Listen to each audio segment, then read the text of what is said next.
ভাইজান, আপনার কি নাম? মোহাম্মদ শরীফুল ইসলাম। আপনাদের এই এখানে কি কি রোগীর সেবা দেওয়া হয়? আমাদের এখানে পেইনের রোগী, প্যারালাইসিস রোগী, সিটি বাচ্চা, সকল ধরনের ফিজিওথেরাপি সার্ভিস এবং স্পিচ থেরাপি দেওয়া হয়।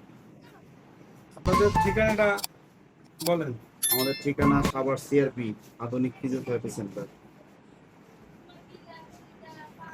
আমি তো শরীয়তপুর থেকে আসছি এক রোগী নিয়ে। আপনাদের এখানে আমিও ভালো চিকিৎসা নিচ্ছি। আশা করি যারা শরীয়তপুর থেকে আসবেন এই সেন্টারে তারা ভালো সেবা পাবেন। যারা দূরে থেকে আসবেন তাদের জন্য আমাদের রুমের ব্যবস্থা আছে। রুমে থেকে 2 বেলা করে কন্টিনিউ ফিজিওথেরাপি নিতে পারবেন। থাকা খাওয়ার ব্যবস্থা আছে আপনাদের এখানে? জি, থাকা খাওয়ার ব্যবস্থা আছে। প্রয়োজনে যে কোনো ধরনের ডাক্তারকে দেখানো যাবে। ওকে, আল্লাহ হাফিজ।